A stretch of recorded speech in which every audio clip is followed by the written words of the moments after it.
c'est Jean Prouvé, en tant que président du jury, qui les choisit et qui les désigne, en portant l'adhésion du groupe qui s'était réuni. Et Jean Prouvé, et ça c'est vraiment un moment aussi qu'il faut signaler et qui n'aura pas lieu d'autres fois, Jean Prouvé présente son lauréat à Pompidou. Et il n'en présente qu'un. Et ça n'aura lieu qu'une fois. C'est-à-dire que pour tous les autres grands projets, on présentera plusieurs noms au président de la République, à qui on laissera le loisir de choisir. Et pour le centre Pompidou, il n'y avait pas d'alternative, pour ainsi dire. Et Pompidou lui-même, enfin c'est ce qu'on rapporte, a dit ça va faire crier. En effet, ça a fait crier.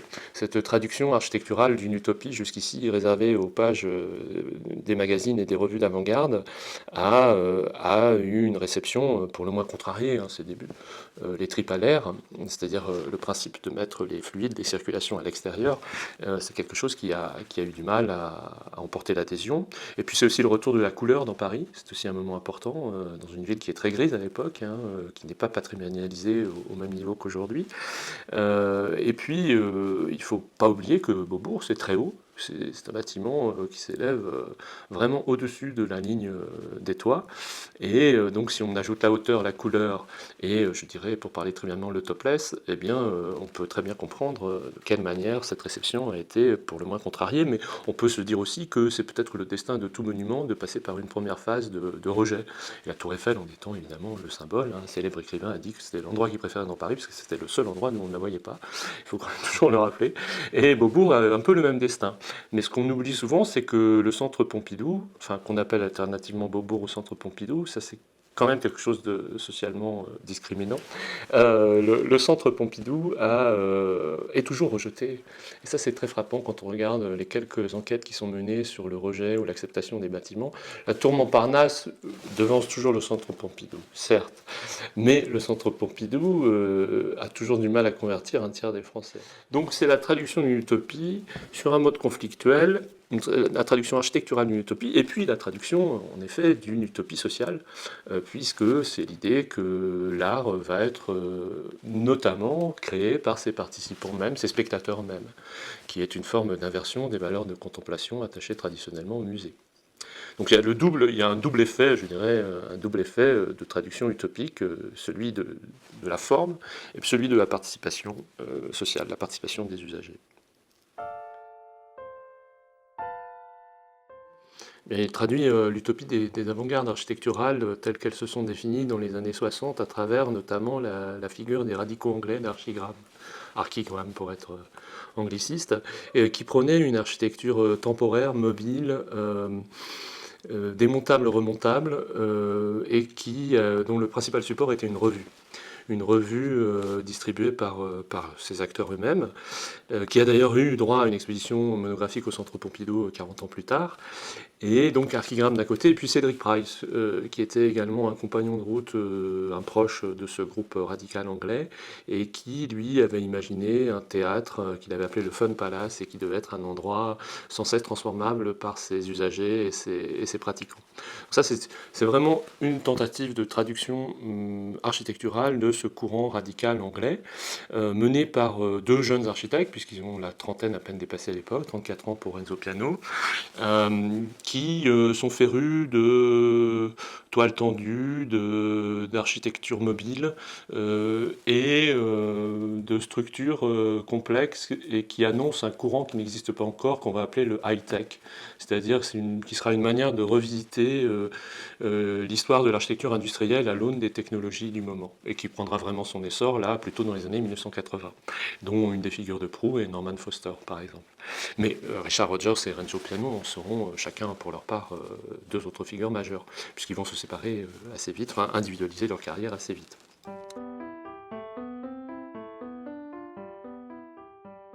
Dans l'ordre d'idée de cette réception contrariée du centre Pompidou, Jean Baudrillard va jouer une carte à part, comme il a souvent fait d'ailleurs, hein, plutôt un marginal séquent, on dirait, chez les sociologues. C'est-à-dire que plutôt que de le critiquer architecturalement, il va le critiquer culturellement. Et l'effet Beaubourg, c'est le récit d'une sorte d'injonction lancée aux masses d'y aller, de s'y rassembler, pour éventuellement le prendre au mot, ce centre, le prendre à son propre piège, le faire ployer sous son poids, sous le poids des masses. Puisqu'il avait relevé que 30 000 personnes qui auraient été présentes simultanément auraient suffi à écraser la structure. Et donc il y a ce passage dans l'effet Beaubourg où, en effet, Baudrillard dit allez-y, allez-y, allez-y en masse pour détruire la culture, puisque finalement, c'est l'objectif du Centre Pompidou, n'est-ce pas, puisque la révolution culturelle, désormais, passe par sa consommation, par la consommation culturelle. Évidemment, à l'œuvre derrière, il y a le schéma de la récupération, puisqu'on est une dizaine d'années tout juste après mai 68, le schéma de la récupération des idéaux des événements de mai, et puis aussi du message des avant-gardes artistiques, qui disait que l'art sera libre quand il sera confondu avec la vie. Et on voit très bien avec le Centre Pompidou que ces avant-gardes, en fait, ne sont restées dans leur statut d'avant-garde que lorsqu'elles ont conservé la mince avance qu'elles avaient sur le système, ayant choisi elles-mêmes d'emprunter le même système. C'est-à-dire que la vitesse, la participation, la désacralisation, c'était aussi ce que visait d'une certaine manière le système que les dites avant-gardes critiquaient. Et Baudrillard avait très bien vu cet effet-là. On le taxera de cynisme parce qu'il y avait une forme un peu sombre chez lui, de désespoir finalement. C'est pas du tout la même position que celle de Bourdieu, évidemment. Et Baudrillard, ayant fait le même constat au fond, a préféré se retirer sur son Aventin. Et l'effet Beaubourg, c'est un peu le début du revirement de Baudrillard, puisqu'on passe du système des objets, de la critique de la société de consommation, de l'économie politique du signe, à ce que sera la sociologie de Baudrillard dans les années 80, c'est les stratégies fatales, c'est-à-dire l'idée du défi fatal, de prendre à la lettre le système dans ses injonctions pour le pousser jusqu'à son terme. Et puis essayer de faire ressortir la part maudite. Alors la part maudite, c'est un peu Bilbao, en effet, finalement, 25 ans plus tard, l'inauguration en grande pompe dans une ancienne ville ouvrière sidérurgique, dans un ancien port ouvrier, de l'effet Bilbao sous l'égide de la fondation Guggenheim. Et Baudrillard avait ce mot assez juste, il disait voilà, les grandes villes périront toujours par leur péché véniel, Los Angeles périra par l'horizontalité. On a vu ce qui s'est passé avec les incendies récents. New York périra par la hauteur. Bon, il suffit de rappeler le 11 septembre. Et Bilbao périra par la culture. Et Paris périra par les monuments historiques, la touristification et la culture. Bon, la question reste ouverte. Le Centre Pompidou a subi une lourde rénovation à la fin des années 1990 jusqu'à l'orée de l'an 2000. Il en vit encore une autre pendant 5 ans. Il y avait quelque chose de prophétique en fait dans le message de Baudrillard. Parce que c'est quand même un bâtiment qui a à peine un demi-siècle et qui aura déjà subi 2 cycles de rénovation de presque 2 fois 5 ans. En fait, un quart de sa vie aura été entravé par la mise en travaux. Enfin, par les travaux successifs qui s'y seront déroulés. Et il y a une sorte de monument qui symbolise bien ça. C'est le génitron. Je ne sais pas si on se souvient du génitron. Moi, je m'en souviens, parce que je suis déjà un peu vieux. C'était un fameux compteur qu'on avait installé en 1987 avec des chiffres mécaniques qui devaient opérer le décompte de l'an 2000. Du passage à l'an 2000, inauguré par François Mitterrand avec un enfant de 7 ans en 1987, donc qui aurait eu 20 ans en l'an 2000. Et ce génitron, il a été mis à la poubelle à la première rénovation du Centre Pompidou avant même que l'an 2000 n'arrive. Et le destin malheureux de ce génitron de François Scali indique un peu, enfin vérifie un peu finalement la prophétie de Baudrillard dans son effet Beaubourg, qui était cette injonction à détruire le monument de la participation par les participants eux-mêmes.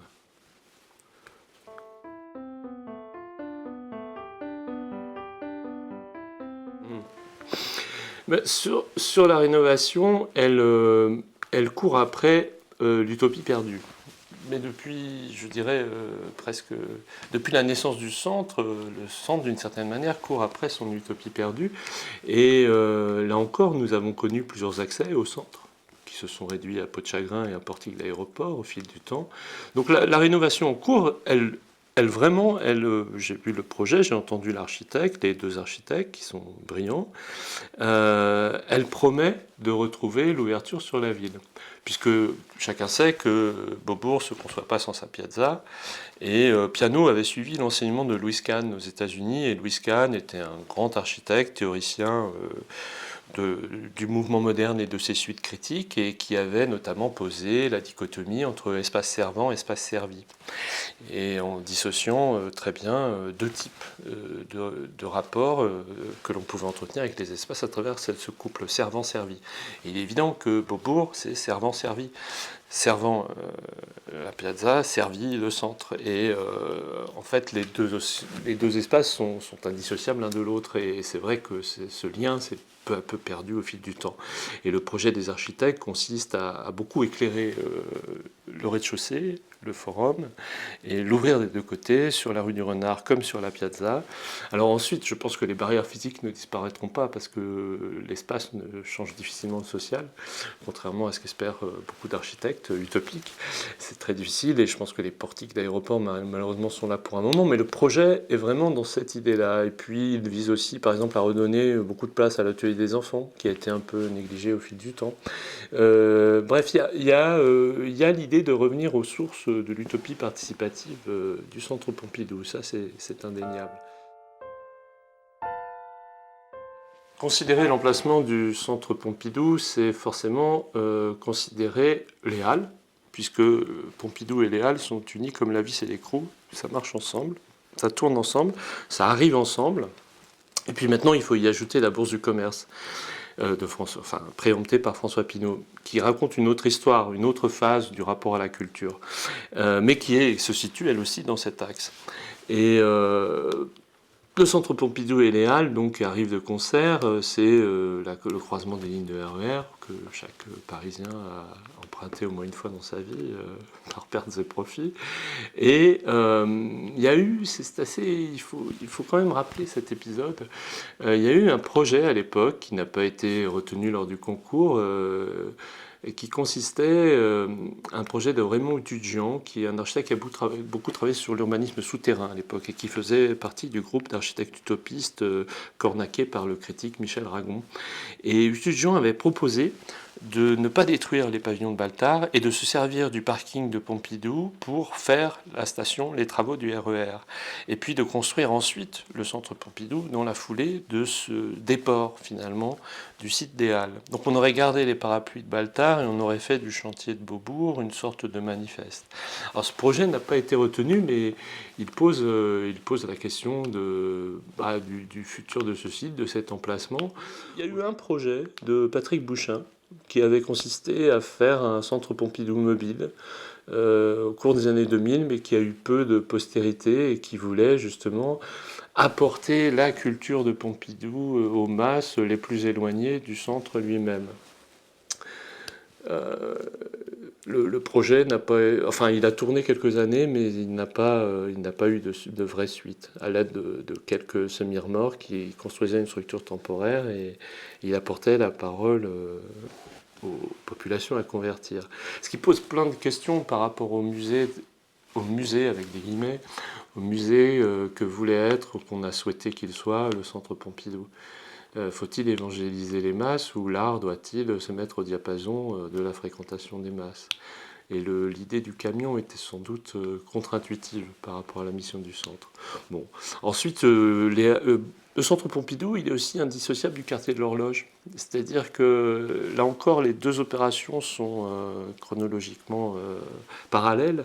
Et le quartier de l'Horloge est l'inverse, pour ainsi dire, du centre Pompidou. C'est-à-dire que le quartier de l'Horloge réutilise, à l'aide des moyens de construction de son époque, il y a beaucoup de composants préfabriqués quand même, utilise les moyens de construction de son époque, mais aussi beaucoup de façades plaquées en pierre, de l'autre côté de l'opération, mais c'est énorme, hein, le quartier de l'Horloge, pour faire une architecture historiciste.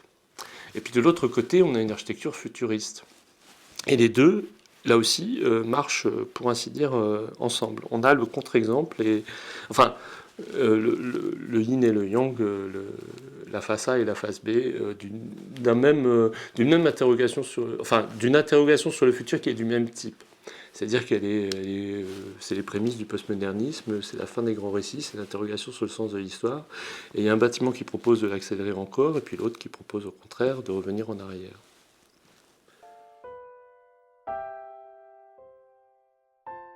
En effet, les utopies, à chaque fois qu'elles ont été réalisées, elles se sont avérées plus ou moins décevantes.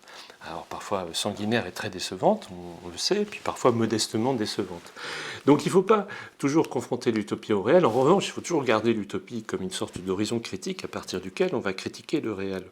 Et cet horizon critique Horizon, mais pas réalisé ou réalisable, là n'est pas la question, plutôt le garder comme horizon.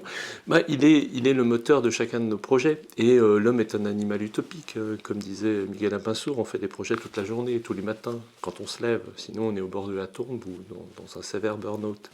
Donc on fait des projets et l'utopie reste cet horizon critique à partir duquel nos projets peuvent s'étalonner face au réel.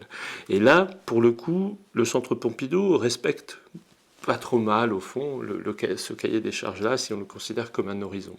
Qu'on n'atteindra jamais, mais qui est une forme d'idéal au regard du réel.